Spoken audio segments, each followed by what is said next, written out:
Marxism and the Present Task of the Proletarian Class Struggle by Karl Korsch. Quote,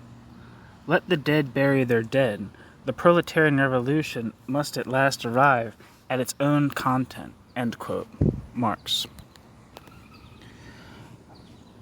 Of Karl Marx may be said what Geoffrey St. Hilaire said of Darwin, that it was his fate and his glory to have had only forerunners before him and only disciples after him. Of course, there stood at his side a congenial lifelong friend and collaborator, Friedrich Engels, but there were in the next generation the theoretical standard bearers of the, quote,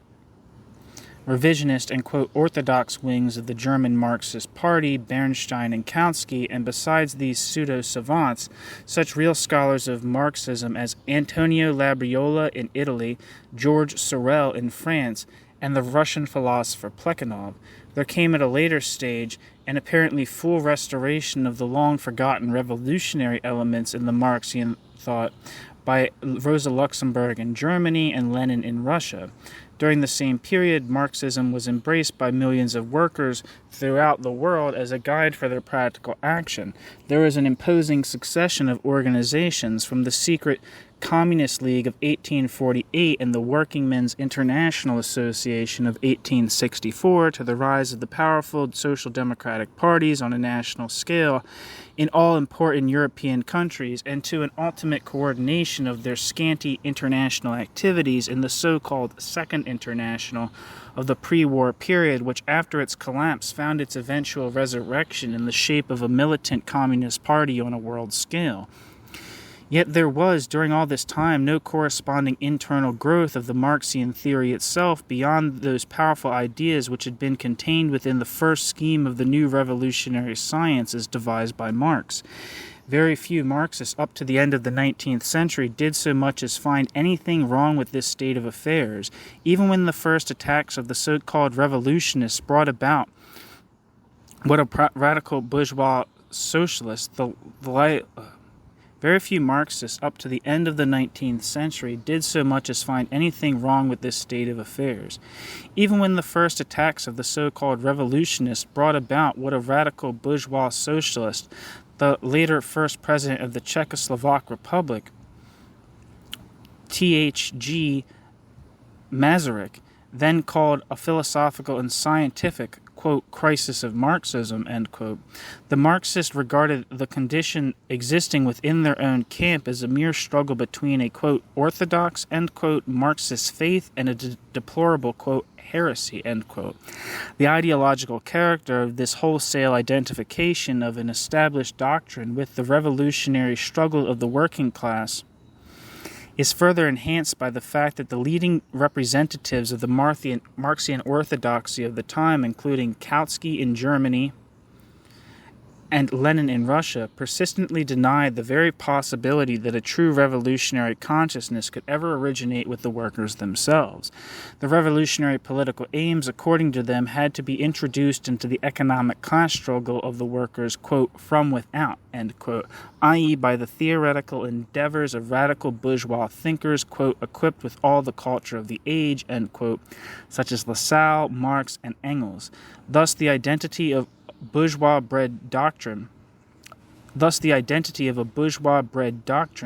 with all present and future truly revolutionary struggles of the proletarian class, assumed the character of a veritable miracle.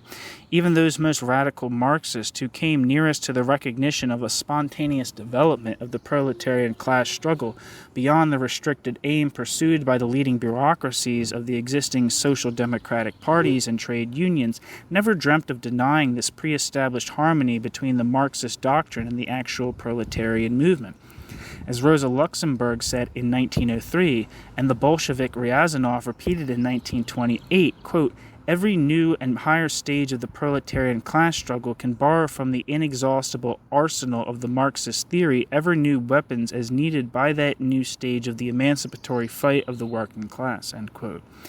It is beyond the scope of this article to discuss the more general aspects of this peculiar theory of the Marxists concerning the origin and development of their own revolutionary doctrine, a theory which in the last analysis amounts to a denial of the possibility of an independent proletarian class culture. We refer to it in our present context only as one of the many contradictions to be swallowed by those who, in striking contrast to the critical and materialistic principle of Marx, dealt with, quote, Marxism, end quote, as an essentially completed and now unchangeable doctrine. A further difficulty of this quasi-religious attitude towards Marxism arises from the fact that the Marxian theory was never adopted as a whole by any socialist group or party. Quote, orthodox Marxism was at no time more than a formal attitude by which the leading group of the German Social Democratic Party in the pre-war period concealed from themselves the ever-continuing deterioration of their own formerly revolutionary practice. It was only this difference of procedure which separated that distinguished, quote, orthodox, end quote, form from an openly revisionistic form of adapting the traditional Marxist doctrine to the new, quote, needs, end quote, of the workers' movement arising from the changed conditions of the new historical period. When amidst the storm and stress of the revolutionary struggle of 1917, in view of a, quote, clearly maturing international proletarian revolution, end quote, Lenin set himself the task to restate the Marxian theory of the state and the tasks of the proletariat in the revolution. He no longer contented himself with a mere ideological defense of an assumedly existing orthodox interpretation of the true Marxist theory. Lenin started from the premise that revolutionary Marxism had been totally destroyed and abandoned both by the opportunist minority and by the outspoken social chauvinist majority of all, quote, Marxist parties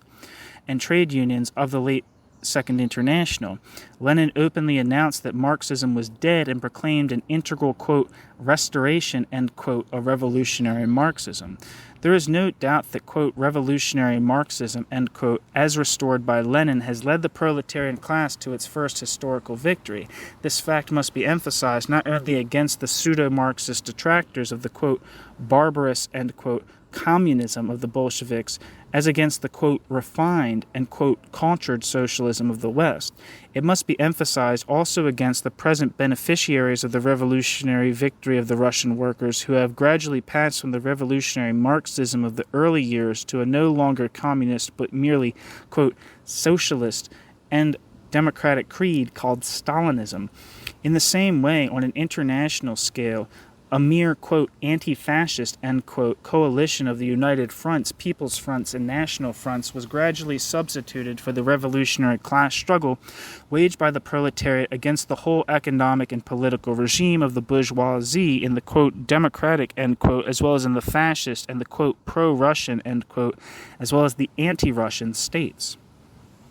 In the face of these later developments of Lenin's work, it is no longer possible to stick to the idea that the restored old revolutionary principles of Marxism, which during the war and the immediate post-war period had been advocated by Lenin and Trotsky, resulted in a genuine revival of the revolutionary proletarian movement, which in the past had been associated with the name of Marx. For a limited period, it seemed, indeed, that the true spirit of revolutionary Marxism had gone east, the striking contradictions soon appearing within the policy of the ruling Revolutionary Party in Soviet Russia, both on the economic and on the political fields, were considered as a mere outcome of the sad fact that the, quote, international proletarian revolution, end quote, firmly expected by Lenin and Trotsky did not mature. Yet in the light of later facts, there is no doubt that ultimately Soviet Marxism as a revolutionary proletarian theory and practice has shared the fate of the, quote, orthodox, end quote, Marxism of the West, from which it had sprung and from which it had split only under the extraordinary conditions of the war and the ensuing revolutionary outbreak in Russia. When finally, in 1933, by the unopposed victory of the counter-revolutionary, quote, national socialism, end quote, in the traditional center of revolutionary international socialism, it became manifest that, quote, Marxism did not deliver the goods, end quote. That judgment applied to the Eastern Communist as well as to the Western Social Democratic Church of the Marxist faith, and the separate factions were at last united in a common defeat. In order to make intelligible the true significance and the far-reaching further implications of this most important lesson of the recent history of Marxism, we must trace back the duplex character of the, quote, revolutionary dictatorship of the proletarian class, end quote, which has become widely conspicuous by recent events, both within present-day Stalinist Russia and on an international scale, to an original duplicity appearing in the different aspects of Marx's own achievements as a proletarian theorist and as a political leader in the revolutionary movement of his time. On the one hand, as early as 1843, Marx was in close contact with the most advanced manifestations of French socialism and communism. With Engels, Marx founded the Deutsche Arbeiterbildungsverein in Brussels in 1847 and set about to found an international organization of proletarian correspondence committees. Soon afterwards, they both joined the first international organization of the militant proletariat, the Bund der Kommunisten, at whose request they wrote the famous manifesto proclaiming the proletariat as the proletariat as, quote, the only revolutionary class, end quote. On the other hand, Marx is an editor of the Neue Rheinische Zeitung. During the actual revolutionary outbreak of 1848, expressed mainly the most radical demands of the bourgeois democracy. He strove to maintain a united front between the bourgeois revolutionary movement in Germany and the more advanced forms in which a struggle for direct socialist aims was at the same time already waged in the more developed industrial countries of the West. He wrote his most brilliant and powerful article in defense of the Paris proletariat after its crushing defeat in June 1848. But Marx did not bring forward in his paper the specific claims of the German proletariat until a few weeks before its final suppression by the victorious counter-revolution of 1849. Even then, he stated the workers' case in a somewhat abstract manner by reproducing in the columns of the Neue Rheinische Zeitung the economic lectures dealing with wage, labor, and capital, which he had given 2 years before in the Arbeiterbildungsverein. Even then, he stated the workers' case in a somewhat abstract manner by reproducing in the columns of the Neue Rheinische Zeitung the economic lectures dealing with wage, labor, and capital, which he had given 2 years before in the Arbeiterbildungsverein at Brussels. Similarly, by his contributions in the 1850s and 1860s to Horace Greeley's New York Tribune, to the New American Cyclopedia, edited by George Ripley and Charles Dana, to Chartist publications in England, and to German and Austrian newspapers, Marx revealed himself chiefly as a spokesman of the radical democratic policies which he hoped would ultimately lead to a war of the democratic West against reactionary Tsarist Russia. An explanation of this apparent dualism is to be found in the Jacobinic pattern of the revolutionary doctrine which Marx and Engels had adopted before the February Revolution of 1848, and to which they remained faithful on the whole, even after the outcome of that revolution had finally wrecked their former enthusiastic hopes. Although they realized the necessity of adjusting tactics to changed historical conditions, their own theory of revolution, even in its latest and most advanced materialistic form, kept the peculiar character of the transitory period during which the proletarian class was still bound to proceed toward its own social emancipation by passing through the intermediate stage of a preponderantly political revolution. It is true that the revolutionary political effects of the economic warfare of the trade unions and other forms of championing immediate and specific labor interests became increasingly important for Marx during his later years, as attested by his leading role in the organization and direction of the International Workingmen's Association in the 1860s. And by his contributions to the programs and tactics of the various national parties in the 1870s. But it is also true, and is clearly shown by the internecine battles waged within the International by the Marxists against the followers of Proudhon and Bakunin, that Marx and Engels never really abandoned their earlier views on the decisive importance of politics as the only conscious and fully developed form of revolutionary class action. There is only a difference of languages between the cautious enrollment of, quote, political action, end quote, as a subordinate means to the ultimate goal of the, quote, economic emancipation of the working class, end quote, as contained in the rules of the International Workingmen's Association of 1864, and the open proclamation in the Communist Manifesto in 1848 that, quote, every class struggle is a political struggle, end quote, and that the, quote, organization of the proletarians into a class, end quote, presupposes presupposes their, quote, organization into a political party, end quote. Thus, Marx, from the first to the last, defined his concept of class in ultimately political terms, and in fact, though not in words, subordinated the multiple activities exerted by the masses in their daily class struggle to the activities exerted on their behalf by their political leaders. This appears even more distinctly in those rare and extraordinary situations in which Marx and Engels, during their later years, again were called to deal with actual attempts at European revolution. Witness Marx's reaction to the revolutionary commune of the Paris workers in 1871. Witness further Marx and Engels' apparently inconsistent positive attitude towards the entirely idealistic attempts of the revolutionary Narodnya Volya to enforce by terroristic action the outbreak of a, quote, political and thus also a social revolution, end quote, under the backward conditions prevailing in the 1870s and 1880s in Tsarist Russia.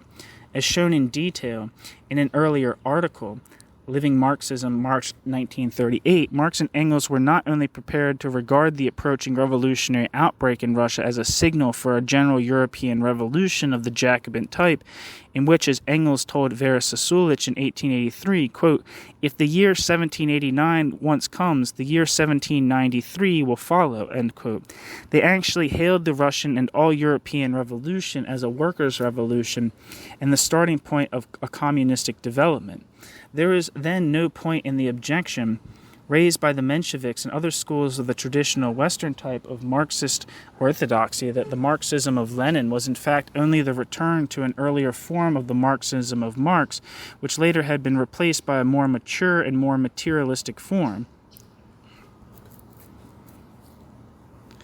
It is quite true that the very similarity between the historical situation arising in Russia in the beginning of the 20th century and the conditions prevailing in Germany, Austria, and elsewhere at the eve of the European Revolution of 1848 explains the otherwise unexplainable fact that the latest phase of the revolutionary movement of our time could have been represented at all under the paradoxical form of an ideological return to the past. Nevertheless, as shown above, revolutionary Marxism, as, quote, restored by Lenin, did conform in its purely theoretical contents much more with the true spirit of all historical phases of the Marxian doctrine than that social democratic Marxism of the preceding period, which, after all, in spite of its loudly professed, quote, orthodoxy, had never been more than a mutilated and travestied form of the Marxian orthodoxy, vulgarizing its real contents and blunting its revolutionary edge. It is for this very reason that Lenin's experiment in the, quote, restoration, end quote, of revolutionary Marxism confirmed most convincingly the utter futility of any attempt to draw the theory of the revolutionary action of the working class not from its own content but from any, quote, myth. It has shown above all the ideological perversity of the idea to supplant the existing deficiencies of the present action by an imaginary return to a mythicized past. While such awakening of a dead revolutionary ideology may possibly help for a certain time, as the Russian Revolution has shown, to conceal from the makers of the revolutionary, quote, October, the historical limitations of their heroic efforts, it is bound to result ultimately not in finding once more the spirit of that earlier revolutionary movement, but only in making its ghost walk again. It has resulted in our time in a new and, quote, revolutionary Marxist, end quote, form of the suppression and exploitation of the proletarian class in Soviet Russia, and in an equally new and, quote, revolutionary Marxist, end quote, form of crushing genuine revolutionary movements in Spain and all over the world. All this shows clearly that Marxism today could only be, quote, restored, end quote, in its original form by its transformation into a mere ideology serving an altogether different purpose and indeed a whole scale of changing political purposes. It serves at this very moment as an ideological screen for the debunking of the hitherto predominant role of the ruling party itself and for the further enhancement of the quasi-fascist personal leadership of Stalin and all his all-adaptable agencies. At the same time,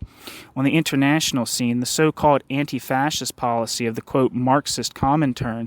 has come to play in the present struggles between the various alliances of capitalist powers exactly the same role as its opposite, the, quote, anti-communist, end quote, and, quote, anti-Marxist, end quote, international policy of the regimes of Hitler, Mussolini, and the Japanese warlords. It should be understood that the whole criticism raised above concerns only the ideological endeavors of the last 50 years to, quote, preserve or to, quote, restore for immediate application a thoroughly mythicized, quote, revolutionary Marxist doctrine, end quote. Nothing in this article is directed against the scientific results achieved by Marx and Engels and a few of their followers on various fields of social research, which in many ways hold good to this day. Above all, nothing in this article is directed against what may be called, in a very comprehensive sense, the Marxist, that is, the independent revolutionary movement of the international working class. There seems to be good reason in the search for what is living or may be recalled to life in the present deathly standstill of the revolutionary workers' movement to, quote, return, end quote, to the practical and not merely ideological broad-mindedness by which the first Marxist, at the same time Proudhonist, Blanquist, Bakuninist, and trade unionist, etc., International Working Men's Association welcomed into its ranks all workers who subscribe to the principle of an independent proletarian class struggle. As enunciated in the first of its rules drawn up by Marx, quote, the emancipation of the working classes must be conquered by the working classes themselves, end quote.